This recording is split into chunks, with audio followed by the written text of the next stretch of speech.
You know how sometimes you can see a strikingly elegant woman, but they are in the most simple outfit, yet you see another person who might have the most perfect outfits on, makeup, hair, and nails, but something just looks cheap or doesn't look right? Well, the difference is not in your clothes, it's actually in your body language. Because in order for you to be truly elegant, it's not something that you can buy. You need to learn how to embody it.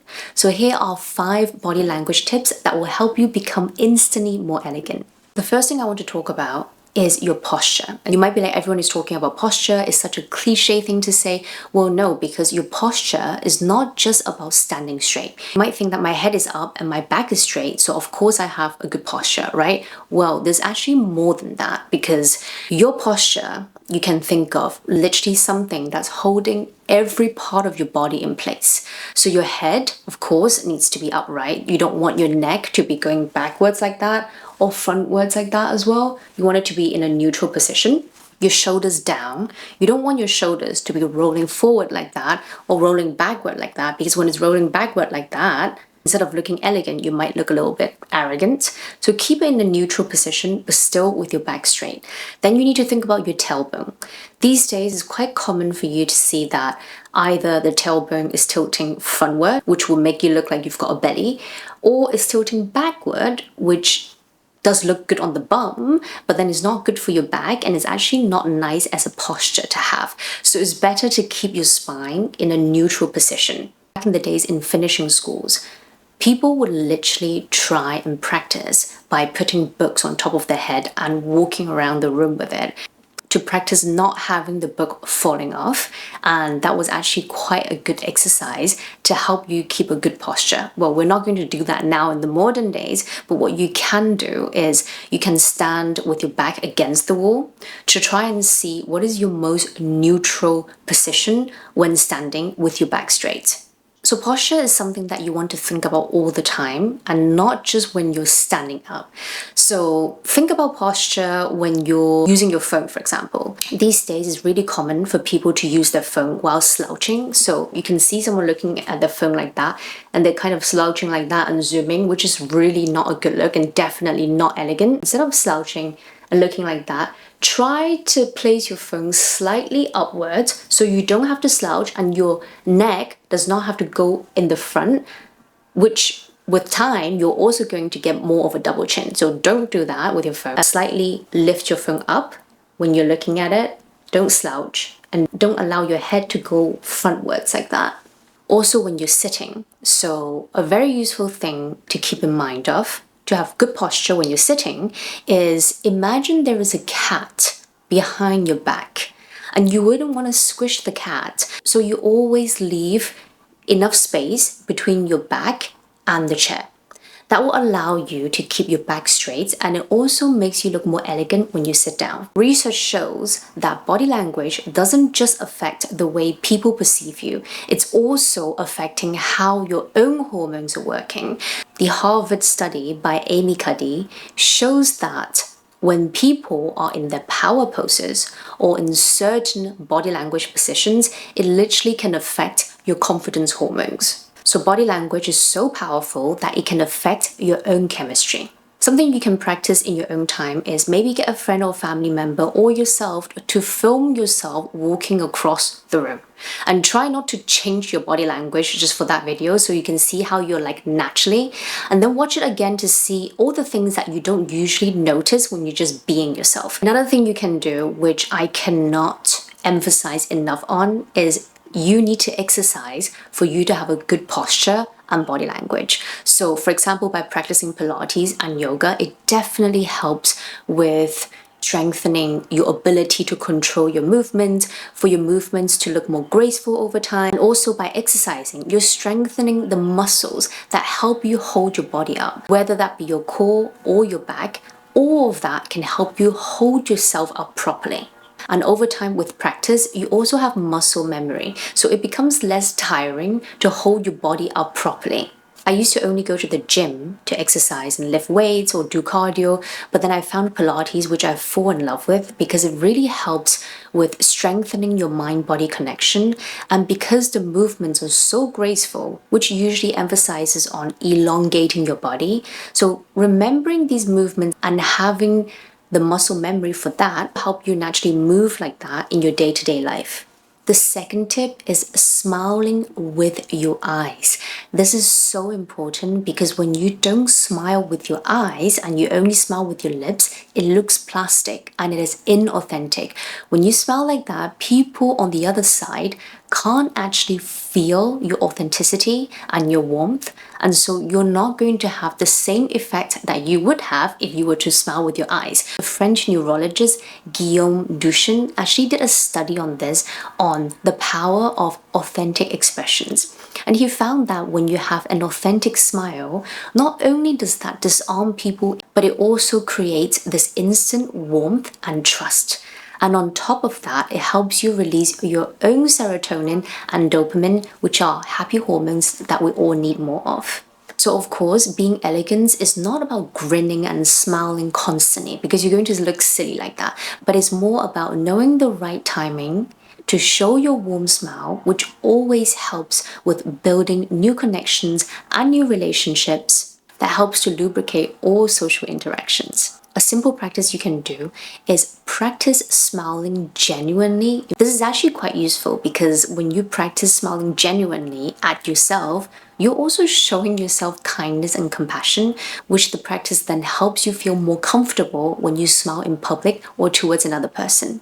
And not to mention that smiling is so contagious because you don't know how that smile that you just gave to someone is going to influence that someone to smile at another person, which triggers a domino effect of goodness. I still remember once I held the door open for the lady behind me with a very genuine smile, and I saw that immediately that lady was helping the person behind her and spreading that kindness and goodness. That is something that we can all do with more. The third tip is think of yourself like a ballerina and try to cultivate and practice your micro movements. Make sure that your movements are flowing instead of being very jerky.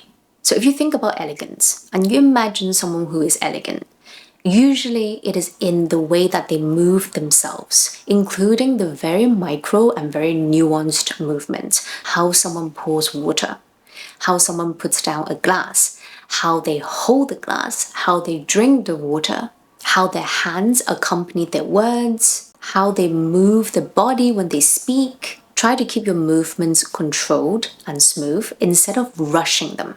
It's also quite normal for us to frown when we're listening to someone because we're really trying to focus.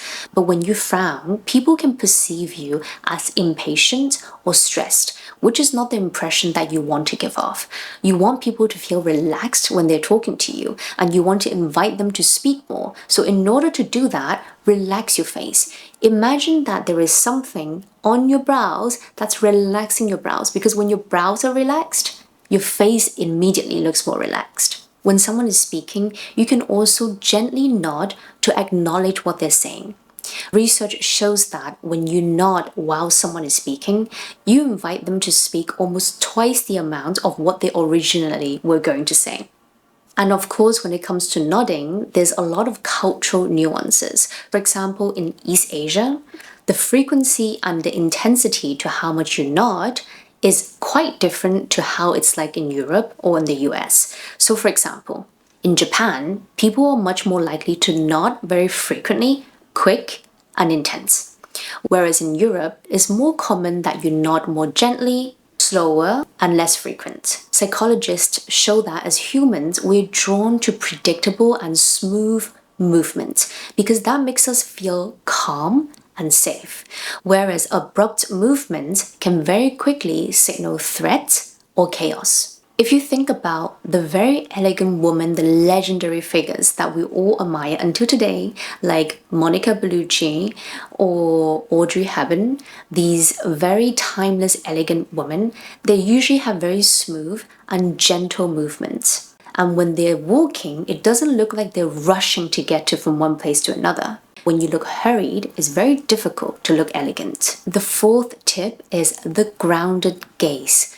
Think about how to use your eye contact that truly helps to connect you with the other person. Our eyes are the window to the soul, and too much eye contact can be too intense, but too little definitely make you seem insecure or that you're hiding something. When you have the right eye contact, it signals that you're confident, trustworthy, and that you're open to interactions.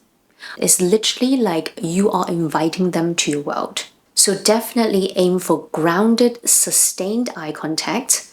But occasionally, of course, you can look away because you don't want to be too intense. But when you do look away, instead of looking directly at the floor, you can try to look down but to the side. So it signals that you're thinking and you're giving them the eye contact break rather than seeming like you're shy or nervous. So see the difference. If I were to look right underneath, it will look like that. And if I'm talking to you and suddenly I look down, I might look very shy and nervous. But if I'm talking to you and I'm taking the break by looking there, I'm thinking, and then I look back, it looks much more relaxed. Using the right eye contact is a very powerful tool when it comes to networking. Think of yourself in a networking event. Before you establish a conversation with someone, the safe way to create a signal that you want to enter into a conversation is by looking for the eye contact, you lock in, then you give the genuine smile, and when that initial contact is established, that's when you know it's a sign that you can enter into a conversation. By the way, if you're enjoying these tips, don't forget to subscribe so more of the similar content can be introduced to you. The final tip is the open frame. Practice having an open body language that's receptive, signaling to people that I am here and I am welcoming. If you have an open body language with your arms to the side and your shoulders open, it's signaling to people that you're receptive for interactions. But if you had your shoulders down, your body closed, and your arms crossed, it's signaling to people that I'm uncomfortable, please don't come and talk to me, or I might be defensive. So try to angle yourself towards the person that you're interacting with to draw the distance closer. It also shows that your attention is focused on the person and that you're warm. When you're standing in a group as well, what helps to also invite other people into the conversation is instead of barricading yourself, let's say you're talking to someone, I'm talking to you right now, we're like opposite each other. Instead of really closing my body just towards you, I can slightly have my body open like that as I'm talking to you to invite other people in the group as well, if that was your intention.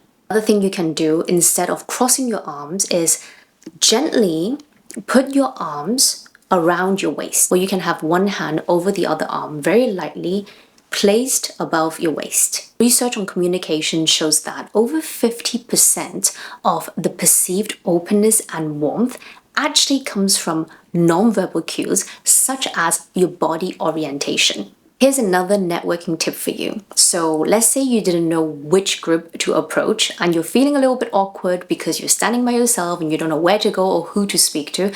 Try to pay attention to people's nonverbal cues, such as their body orientation. So if you see a group of people where there's a person who's got their body slightly pointing outwards from the group or outwards from the other person, that's usually a good sign that you can enter into the conversation without coming across as too abrupt. Remember, elegance is something very subtle and it's literally about the way you move in the world with calm confidence. And also how you make others feel at ease in your presence. When you start to embody these details, you'll see that elegance is not something that you wear, but something that you are. If you enjoyed these videos, don't forget to subscribe because I'm going to be posting weekly videos on communication, etiquette, and style tips that will help you become your most elegant self.